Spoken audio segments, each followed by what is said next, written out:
एक गांव में एक लालची व्यापारी रहता था। वह बहुत कंजूस और लालची था। वह कभी भी दूसरों की मदद करने में विश्वास नहीं रखता था। वह तो कमसल माल अधिक मुनाफे के साथ व्यापार करके अधिक से अधिक मुनाफा कमाना चाहता था। इसलिए गांव के लोग उसे ज्यादा पसंद नहीं करता था। मगर गांव में दूर दूर तक कोई और दुकान न होने से लोग उसके दुकान से खरीदने पर मजबूर था। वह गंजा भूरे बालों वाला आदमी था। उसके सिर तांबे के कटोरे की तरह चमके हुए था। उसका एक बेटे भी था, लेकिन वह मूर्ख और अनपढ़ था। एक दिन व्यापारी के किसी रिश्तेदार ने एक मिठाई की दुकान खोली और उसके उद्घाटन के मौके पर उस लालची व्यापारी को भी आमंत्रित किया। व्यापारी अपने मूर्ख बेटे के साथ गया, इस उम्मीद में कि दुकान की उद्घाटन के मौके पर अच्छा खाने को मिलेगा।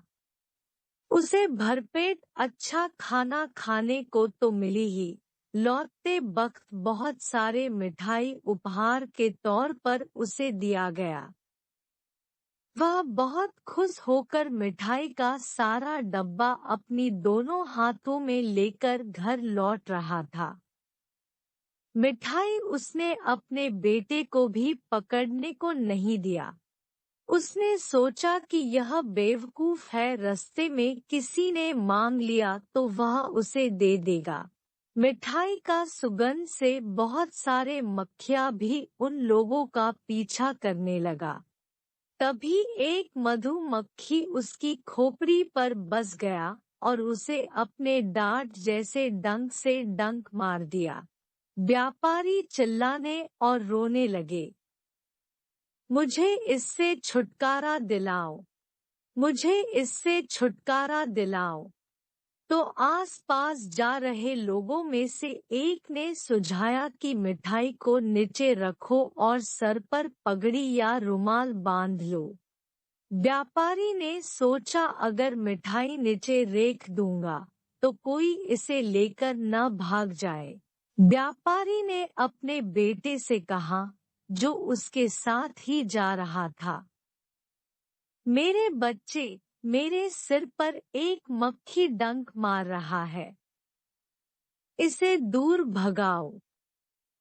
बेटे ने कहा, अभी रुको पिताजी, एक झटका में इसे सुलझा दूंगा।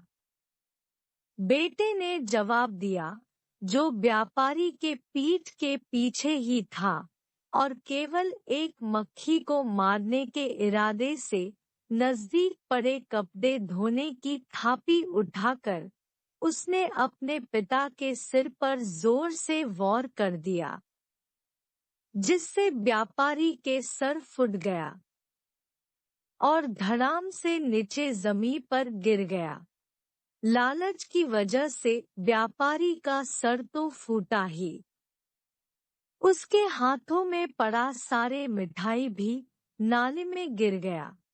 व्यापारी ने सारी मिठाई तो खो ही दिया, साथ साथ अपनी सर भी फोड़ लिया। मोरल ऑफ द स्टोरी, 100 बुद्धिहीन और मूर्ख मित्र से अच्छा तो एक बुद्धिमान शत्रु होता है। बुद्धिहीन मित्र शत्रुओं से भी बदतर है।